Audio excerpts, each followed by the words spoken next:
உண்மையிலேயே நம்ம வரலாறு எங்கிருந்து ஆரம்பிக்குது? முருகன் காலத்துக்கு முன்னாடியே இருக்கு. உதாரணத்துக்கு சூரபதுமனை தோற்றாரு, அடிச்சா அவன் இலங்கையிலிருந்து தப்பிச்சு ஓடிடுறான். உடனே எல்லாம் சொல்றாங்க அதான் ஓட்டான விட்டுருங்க. உலகம் சுத்தி வந்த முதல் பர்சன் வேற யாருமே இது வரைக்கும் உலகத்துல வந்து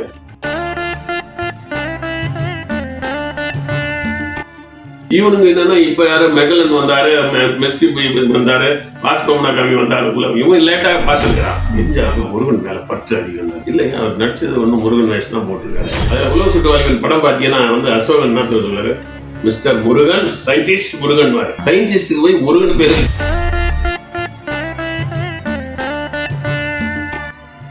கீழே வந்து பலாயிரம் புக்கு இருக்கு, ஆன்மீகம் எல்லாம் படிப்பாரு. அப்ப தீகா எல்லாம் இருக்கிறதுனால என்ன பண்றாருன்னா வெளியில படிச்சா இவர் வந்து வெளியில தூத்துவாங்கறதுனால ரகசியமா வச்சுக்கிட்டு படிப்பாரு.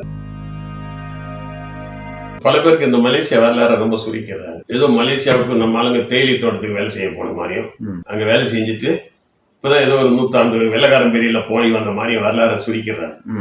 இது ஒரு சதி இருக்கு. இது யாரு ஆரியர்கள் எழுதுற நூல்லையும் அந்த சதி பண்றான்.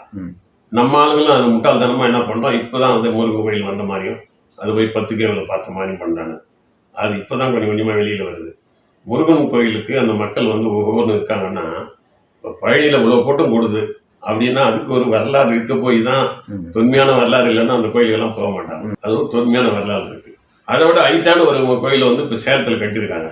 ஏன் அதுக்கு அதிகமாக கூட்டம் போல எங்கே போகுது? இதுக்கு வரலாறு இருக்கு. வரலாறு இருந்தால் தான் கூட்டம் போகும். அதே மாதிரி மலேசியாவில் வந்து முருகனுக்கு வரலாறு இருக்குன்னா, இவன் சொன்ன மாதிரிலாம் வெள்ளக்காரன் பேரியில் போனது இல்லை. அவங்கெல்லாம் நம்ம ஆளுங்க தோட்ட தொழிலாளியா போனதெல்லாம் இப்போ 2000 வருஷத்துக்கு முன்னாடியே என்ன சொல்லுது, 1100 வருஷத்துக்கு முன்னாடியே ராஜராஜ சோழன் ராஜேந்திர சோழன்லாம் அங்கே படையெடுத்துட்டு போயிருக்கலாம் இல்லையா? கடாரம் கொண்டான்ல, மலேசியாவில் இருக்கிற கடாரத்தை போய் கொண்டவனே யாரே நம்ம ராஜராஜ சோழன் கடாரம் கொண்டிருக்கான். இன்னும் கேட்டா அங்க இந்த மலேசியாவுடைய தலைநகரம் இருக்குல்ல, அது வந்து ராஜராஜன் ஆர்ஆர்புரம் தான் பேரு. ராஜராஜன் புரம் ஆர்ஆர் ஸ்ட்ரீட் இருக்கும். ராஜராஜன் தெருன்றத சுருக்கி வச்சுட்டாங்க. தெரியல நம்மளுக்கு. அது மட்டும் இல்ல, 2000 வருஷத்துக்கு முன்னாடி இவங்க காலத்துல வந்து இதுல படகுலாம் போயிருக்காங்க. அங்க வந்து பல படகுலாம் வந்து இதுல வந்து மலேசியாவில வந்து கடாரம்ன்ற இடத்துல போய் மணல்ல சொருகி இருக்கு. அதெல்லாம் எடுத்து வெளியில கொண்டு வந்து 2200 வருஷத்துக்கு முன்னாடி இங்க வந்து போனவங்க ஒரு கோயில்ல மாட்டி சிக்கிச்சுன்னு ஒரு 100 படகு எடுத்து காட்சியில வச்சிருக்கிறாங்க. அப்ப நமக்கு பழைய வரலாறு இருக்குது, இதை நம்மளால தொடவே மாட்டான். உண்மையிலேயே நம்ம வரலாறு எங்கிருந்து ஆரம்பிக்குதுன்னா முருகன் காலத்துக்கு முன்னாடியே இருக்கு. உதாரணத்துக்கு சூரபதுமனை தோற்றாரு, ஒரு பையன் ஒரு பொம்பளைக்கு ஒருத்தனுக்கு சண்டை வந்ததுன்னா அவனா பண்ணுவான் தெரியுமா? வெளியூருக்காரன் இங்க ஏதாவது ஒண்ணு வச்சுன்னா ஊருக்கு சொந்த ஊருக்கு ஓடிடுவான். சென்னையில ஏதாவது தயார் வந்து வச்சுக்க, நான் திருநெல்வேலி, நான் மதுரை, நான் புதுக்கோட்டைன்னு ஓடிடுவாங்க. ஊர்ல போய் அவன் ஆளுங்களை அப்படியே கையில அந்த ஊருக்கு போனா நம்ம ஒன்றும் பண்ண முடியாதுன்னு சொல்லி ஓடிடுவான். அதே மாதிரி இங்க வந்து என்னன்னாக்கா சூரபதுமனை தோற்றிட்டு போனார்ல, அவன் உடனே எங்க ஓடணும் தெரியுமா? தப்பிச்சு இங்க இருந்தா முருகன் நம்மளை காலி பண்றான்னு திருச்செந்தூர்ல இருந்து தப்பிச்சு மலேசியாவுக்கு போறான். ஏன் போறான்னா அதுக்கு முன்னாடி அவங்க முன்னோர் எல்லாம் அங்க போயிருக்காங்க. அதாவது நமக்கும் மலேசியா, சிங்கப்பூர், பர்மாக்குள்ள தொடர்பு என்னமோ ஒரு வெள்ளக்கார காலத்துல தான் இருக்கிற மாதிரி சொல்லி கதை கட்டுவானுங்க. உண்மையிலேயே இது வந்து இப்போ தோட்ட தொழிலாளியா போனது இப்போ வெள்ளக்காரன் கூட்டு போய் எங்க தோட்டத்துல வேலை செய்யறதுக்கு அமைச்சிருந்தது இப்ப லேட்டஸ்ட் வரலாறு. ஆனா உண்மையான வரலாறு இலங்கையே நம்மகிட்ட தான் இருந்தது. ராவணன் அங்க போறதுக்கு முன்னாடி இலங்கையே மொத்தம் தமிழர் கையில. அப்புறம் இங்க இதுல இருந்து ஒரிசால இருந்து கொஞ்சம் ராவணன் குரூப் அங்க போறாங்க. அதுக்கப்புறம் கொஞ்சம் விஜயன்ற ஒரு மன்னன் போறான். கடைசியில அங்க சிங்களவர்கள் வந்து குடியேறி தமிழனையே வந்து சிறுபான்மையை ஆக்கி நாடற்றவர் ஆகிறால. அப்ப தமிழ்நாட்டுக்கு சொந்தமான இலங்கை முருகர் காலத்துல இலங்கை யாருக்கிட்ட இருந்தது? முருகர் கண்ட்ரோல் இருந்தது. இந்த வரலாறையே நம்ம நேற்று வரலாறையே மாற்றி விட்டானுங்கல்ல. நேற்று வரைக்கும் கேரளாவும் நமக்கு வந்து மைசூரு எது இந்தாண்ட பக்கம் இருக்கு திருப்பதி, இந்த பக்கம் எல்லாம் தமிழ்நாட்டுல இருந்தது. இப்ப நம்ம வேற ஒரு மாநிலத்துக்கு மாற்றி விட்டானுங்கல்ல. இப்ப வரலாறை மாத்துறதுன்றது ஈஸியா அவனுக்கு வந்து பண்ணி திரிச்சிட்டு இருக்கானுங்க. இதே மாதிரிதான் நம்ம அந்த காலகட்டத்துல ஆக்சுவலா வந்து மலேசியா, சிங்கப்பூர்லாம் வந்து தமிழன் இருந்தான்றதுக்கு அடையாளம் என்னன்னா, சூரபதுமனை வந்து முருகர் அடிக்கிறார். அடிச்சா அவன் இலங்கையிலிருந்து தப்பிச்சு ஓடிடுறான்.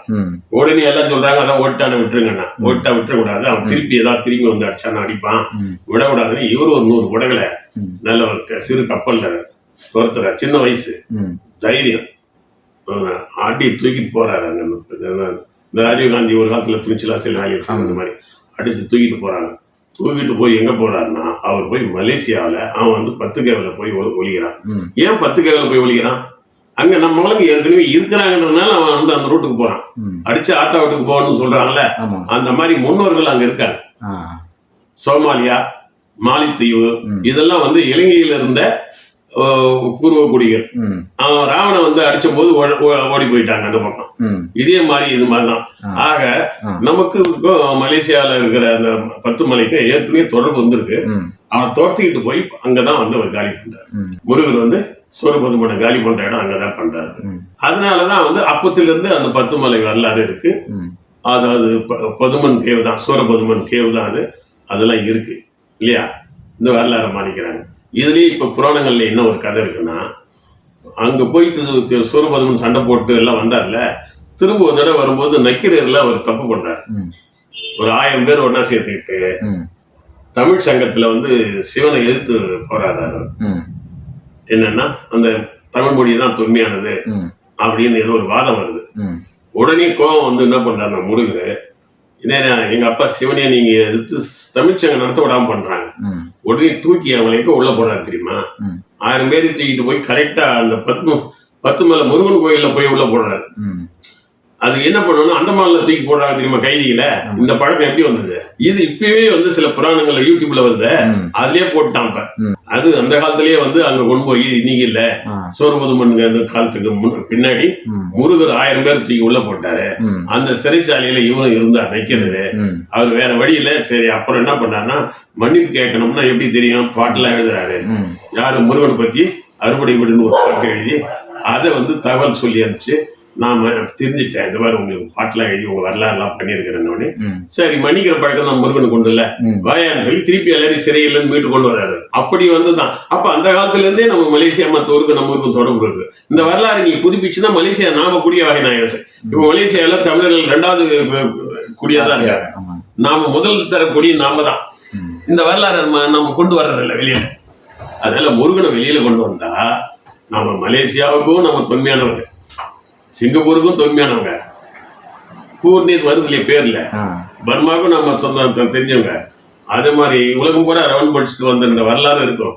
அதே மாதிரி முருகர் வந்து சீனா வழியா தான் ரவுண்ட் பண்ணிட்டு இந்த பக்கம் பார்த்துட்டு அப்படியே போய் சீனா வழியா போய் மறுபடியும் இங்க திரும்ப வந்து இந்தியாவுக்குள்ள வந்திருக்கிறார். அப்ப உலகம் பூரா ஃபுல் ரவுண்ட் பண்ணிட்டு ரோம்ல இருந்து வரும்போது ரோம ரிஷின்னு ஒரு ஆளை கொண்டு வந்திருக்காரு. அதே மாதிரி அந்த பக்கத்துல இருந்து வரும்போது சீனாவுக்கு போயிட்டு வந்த பிறகு இவரு இருக்கா இல்லையா, கோவரை கொண்டு வந்திருக்காரு. அப்புறம் வந்து இதுல வந்து இந்தியாவுக்குள்ள வந்து வரும்போது இந்தியாவிலேயே வடநாட்டுல இருந்த சில முனிவர்கள்லாம் கூட்டு வந்திருக்காரு. அப்போ ஒவ்வொரு பகுதியில போன இடத்துல இருக்கிற ஸ்பெஷலிஸ்ட் சொல்லும்ல, அவங்க எல்லாம் கூட்டு வந்து சித்தர்கள் மாநாடு வச்சிருக்காரு. அதாவது பாதி பேர் நம்ம ஊர்லயே இருந்தவங்க, பாதி பேர் ஸ்பெஷலிஸ்ட். அவருக்கு என்ன நினைக்கிறாருன்னா, நம்ம ஊர்ல சித்த வைத்தியம் இருக்கு, அக்குபஞ்சர் வேணும்ல, அந்த அக்குபஞ்சர் தான் வேல் போடுற முறையா அவருக்கு அக்குபஞ்சரை சைனாவில இருந்து கொண்டு வந்தனால சைனர்களை பயன்படுத்திக்கிட்டாரு. அப்போ ஒவ்வொரு ஊர்ல இருந்து ஒவ்வொரு ஸ்பெஷலிஸ்ட் கூட்டு வந்து உலக மெடிக்கல் மாநாடு நடத்தினவர், மருத்துவ மாநாடு நடத்துறவர் முருகன். அப்ப நம்ம மருத்துவத்துக்கு ஒரு மாநாடு நடத்துறாரு. உலகம் சுத்தி வந்த முதல் பர்சன், வேற யாருமே இது வரைக்கும் உலகத்துல வந்து.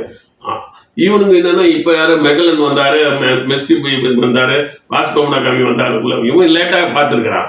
நாம அப்பயே உலகத்தை சுற்றி இருக்கிறோம். இந்த வரலாறு வந்து அப்படியே வரலாறு மாறிட்டு, உலகத்தில் முதல் சுற்றிய தமிழன் யாருன்னா அவன் தானே, முருகன் தான். முருகன் தானே. அதைத்தான் எம்ஜிஆருக்கு வந்து எனக்கு நம்பியார் அவர் ஐயா இருக்கார்ல, அவருக்கு நமக்கு வந்து ஒரு நல்ல நட்பு. நம்ம அந்த படம் பண்ணோம்ல, ஷூட்டிங் பண்ற நேரம் பூரா அவரோட. என்ன படம் ஐயா நம்பியார் நடிச்சார் நம்ம படத்துல?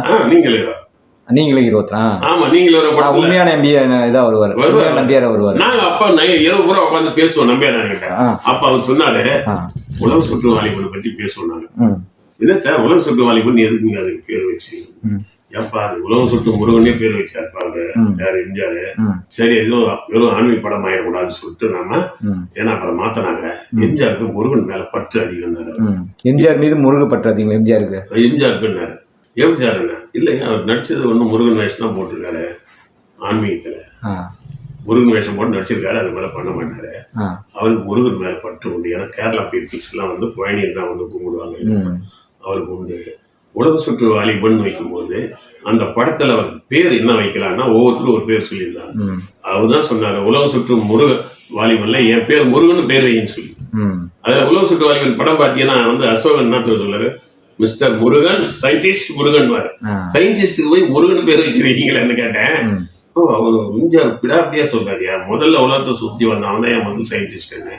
இதெல்லாம் நாங்க கொஞ்சம் அப்ப திராவிட இயக்கம் இருக்கிறதுனால ரொம்ப சொல்ல முடியல. ஆனா அங்கங்க அண்டர் கரெக்டா எங்கெங்கெல்லாம் தெளிக்குமோ அதை வந்து நம்பியார் முழுக்க ஐயப்ப பக்தரா தானே இருந்தாருங்க. அவருக்கு பாலிசி வேற, முருகனுக்கு பாலிசி வேற இல்லையா? அப்ப அவர் என்ன சொல்லியிருந்தாரு, எம்ஜிஆர் சித்தர்கள் வழிபட்டார்னு சொல்லுவாங்க, ஆனா முருகனை வழிபட்டது தகவல் இப்பதான் தெரியுங்க. அவர் நடிச்சது ஒரே ஒரு முருகனுடைய வேஷம் மட்டும் தான் நடிச்சாரு. புரியுதா? அவர் இன்னொன்னு தான் சொல்லுவாருன்னா, கேரளாவுக்குன்னு ஒரு கோயில் கிடையாது, அதனால அது ஐயப்பன் கோயிலை பலப்படுத்திட்டா அது வந்து கேரளாவுக்கு ஒரு கோயில் இருக்கும், இங்கன்னா தமிழ்நாட்டுக்கு நிறைய இருக்கு, பயணி எல்லாம் இருக்கு அப்படின்னால அவர் கொஞ்சம் என்கரேஜ் பண்ணியிருக்காரு இல்லையா? ஏன்னா நம்ம கேரளா நாட்டுக்கு ஏதாவது ஒண்ணு இருக்கணும்ல. 2-3 பெரிய பெரிய இது இல்ல, திருப்பதி ஆந்திராவுக்கு இருக்கு, அங்க வந்து நமக்கு இல்ல, ஏதாவது ஒண்ணு இருக்கணும். அது திருப்பதியே முருகன் கோயில் தானே அப்படின்னு ஒரு கருத்து. எல்லாருக்கும் சேர்ந்தது அது, திருமாலுக்கும் முருகனுக்கும் சேர்ந்தது. அவங்க என்னன்னா திருமால் மட்டும் காமிச்சு முருகனை காலி பண்றாங்க. தமிழர்கள் நாட்டில் மட்டும்தான் அந்தந்த ஊர்ல எல்லா கடவுளையும் வைப்பாங்க. இவங்க எல்லாம் வந்து ஒண்ணு வச்சு ஒண்ணு காலி பண்றது. முருகனை வந்து சுத்தமா காலி பண்ணி திருப்பதி வைக்கிறாங்க. அவங்க வந்து என்னமோ வந்து முருகனுக்கு ஐயப்பன் கோயில சம்பந்தம் இல்லாத மாதிரி முருகன் கோயிலாவும் இருந்தது. அது கீழே தான் ஐயப்பன், மேல வந்து முருகன். ஐயப்பன் அதை கருப்புசாமி கோயிலுங்கிறாங்க, ஐயனார் கோயிலுங்கிறாங்க. இந்த மாதிரி இதுக்கு இருக்கு, அந்த வரலாறை கொஞ்சம் மறைக்கிறாங்க. அதனால நமக்கு வந்து உலகத்தை பூரா ரவுண்ட் வச்சுட்டு வந்த முருகன் இது உண்மை, இது எவராலும் மறைக்க முடியாது இல்லையா? அது அப்ப அவரே அந்த ஆரிய எதிர்ப்பு அரசியல் முருகன் முன்னெடுத்தாரு. விநாயகர் அவருக்கு வந்து ஒரு 30 ஆண்டுகள் போராட்டம் நடந்திருக்கு. அம்மா மூலியமா இன்னொருத்தருக்கு பிறந்தது வீரபத்திரருக்கு வந்து ஒரு விநாயகர். இவர் சிவனுக்கு ஒரு கார்த்திகை பெண்கள் மூலியமா பிறந்தவரை இவர் முருகர். 2 அப்பாக்கள் வேற இல்லையா? ஆமா. அப்படி இருக்கும்போது இவங்க 2 பேருக்குள்ள ஒரு மோதல் வருது. அப்படி வரும்பொழுது வேற வழி இல்லை, அந்த மோதலை வந்து ரொம்ப நாள் ஆச்சு தீர்த்து வைக்கிறதுக்கு. அப்புறம் கடைசி காலத்துல ஒரு 30 வருஷத்துக்கு அப்புறம் அது மோதல் தீர்ந்து முருகன் வந்து ஜெயிக்கிறாரு. அப்புறம் உலகம் பூரா போயிட்டு வர்றாரு. இப்ப பாருங்க, முருகன் ஏதோ கோயிச்சுக்கிட்டு பயணிக்கு வந்தாரு கோமத்தோட, அதோட நிக்கிறான் வாழைப்பழத்துக்கு ஏதோ ஒரு இதுக்காக, மாம்பழத்துக்காக. மாம்பழத்தை சுத்தினாரு. 2 பேருக்கு விநாயகருக்கு அவருக்கு சண்டை வந்தது, அதனால அந்த மாம்பழத்தை வாங்கி கொடுத்தனால சுத்தினாருன்னு ஒரு 10 நிமிஷம் கதையாகிறான். ஆனா இது 30 வருஷத்து வரலாறு. 30 ஆண்டு தொடர்ந்து வந்து போர் நடந்திருக்கு. 30 ஆண்டு விநாயகர் வந்து ரொம்ப நாளா வந்து வட இந்தியாவில இருந்துகிட்டு ஆண்டு இருக்காரு. 30 வருஷம் முருகர் ஸ்ட்ரகிள் பண்ணியிருக்காரு. 5 வருஷம் சன்னியாசியா இருந்திருக்காரு. 5 வருஷம் போராளியா இருந்து அப்புறம் தான் ஆட்சியை பிடிச்சி, அதுக்கப்புறம் 50 வருஷம் கிட்டத்தட்ட முருகன் 50 ஆண்டுகள் வந்து இந்தியாவே ரூல் பண்ணியிருக்காரு தமிழ்நாட்டுல இருந்து. அதனாலதான் வந்து உலக சுற்று வாலிபன்ல உலகத்தையே சுற்றி வந்தவர் முருகர் தான் எம்ஜிஆர் சொல்லுவார். அலேசியா எம்ஜிஆர் பேரே முருகன் தான். முருகன் ஒரு குறியீடா வச்சுதான் அந்த படத்தை எடுத்திருக்காரு. கண்டிப்பா எடுத்திருக்காரு. ஒரு எம்ஜிஆர் சொல்றாருன்னா அவர் எம்ஜிஆர் தோட்டத்துல வந்து அவருக்கு ஒரு லைப்ரரி, இப்ப நம்ம லைப்ரரி மாதிரி கீழே வந்து 1000 புக்கு இருக்கு, ஆன்மீகம் எல்லாம் படிப்பாரு. அப்ப தீகா எல்லாம் இருக்கிறதுனால என்ன பண்றாருன்னா, வெளியில படிச்சா இவர் வந்து வெளியில தூத்துவாங்கிறதுனால ரகசியமா வச்சுக்கிட்டு படிப்பாரு. அதனால அவருக்கு எல்லாம் தெரிஞ்ச ஒரு எம்ஜிஆர். இல்லைன்னா அவ்வளவு தூரம் வந்து ஜெயிச்சு எல்லாம் இருக்க முடியாது. அதனால அவர் அந்த மாதிரி உள்ளவர்.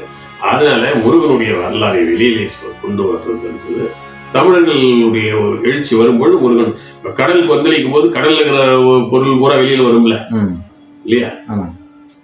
கடல்ல இருக்கிற சொராகரா எல்லாமே கடல்ல வெளியே வரும். அந்த மாதிரி தமிழர்களுடைய உணர்வு வந்து வெளிப்படுது இல்லையா?